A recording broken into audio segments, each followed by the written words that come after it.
আমি যখন গাড়ি রাস্তার মধ্যে চালাচ্ছি 60-70-80-র উপরে উঠতে গেলে আমার গাড়ি হচ্ছে ধরধর করে শব্দ হচ্ছে, কিংবা গাড়ি হচ্ছে পুরো চেক করা শুরু করে দিচ্ছে, হচ্ছে কাঁপতিছে। তো এরকম যখন আমার প্রবলেম আসছে তখন আমরা কিন্তু গাড়ির মনে করতেছি যে সাসপেনশনের সমস্যা, গাড়ির চাকাতে কোনো সমস্যা হয়েছে, চাকা হচ্ছে ফুলে গেছে, কিংবা দেখা যায় যে ইঞ্জিনের সমস্যা অনেকে মনে করি, তো কিংবা রোডের সমস্যা হতে পারে।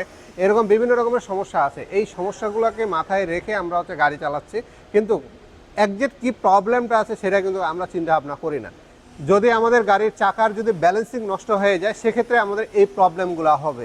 গাড়ির কাঁপতে শুরু করবে, লাফাইতে শুরু করবে, রাস্তার মধ্যে স্মুথনেস থাকবে না, গাড়ি পিক আপ দিতে যাবেন গাড়ি ধপধপ ধপধপ করে লাফায় উঠবে, 70-80-90 স্পিডে চালাতে পারবেন না, এর উপর তো প্রশ্নই আসে না যদি ব্যালেন্সিং ঠিক না থাকে। তো ব্যালেন্সিং আমরা কিভাবে করব? আমরা একটা গাড়িতে অলরেডি ব্যালেন্সিংয়ের কাজ করতেছি। এখানে এটা হলো ব্যালেন্সিং মেশিন, এখানে চাকা লাগাইতে হয়, এখানে ওয়েটগুলো আছে। এই যে ব্যালেন্সিং ওয়েটগুলো আছে, এই ওয়েটগুলো হচ্ছে আপনার চাকাতে হচ্ছে এখানে মেজারমেন্ট আছে, এই মেজারমেন্ট অনুযায়ী হচ্ছে ফিটিং করতে হয়। এখানে যেরকম 5 দেখতেছেন, এখানে 5-10 হচ্ছে ব্যালেন্সিং এর ওয়েট আছে। এখানে 5 লাগলে 5 দিতে হবে, 10 লাগলে 10, বেশি লাগলে বেশি দিতে হবে, যত লাগবে এই মেজারমেন্ট এই ব্যালেন্সিং ওয়েটগুলো থেকে আমাদের করতে হবে।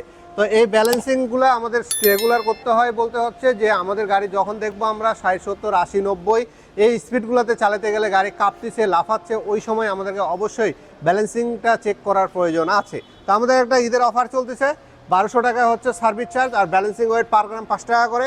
আপনাদের যদি এরকম ব্যালেন্সিং করার প্রয়োজন হয়, আপনার গাড়ির যদি মনে করেন যে ব্যালেন্সিংটা করে রাখা ভালো, আর আমাদের যেহেতু রাস্তাঘাট খারাপ, আমাদেরকে অবশ্যই প্রতি বছর একবার হলেও ব্যালেন্সিং করা উচিত। তো আমাদের রেগুলার প্রাইসটাকে কমায় নিয়ে আমরা আপনাদের জন্য অফারটা নিয়ে এসেছি। আপনাদের যদি ব্যালেন্সিং করার প্রয়োজন হয়, আপনার স্পিড অটো কেয়ারের সাথে ফোন কলের মাধ্যমে সিরিয়াল নিয়ে আপনার গাড়ি নিয়ে চলে আসবেন, আপনাদের ব্যালেন্সিংটা আমরা সুন্দরভাবে কমপ্লিট করে দিব।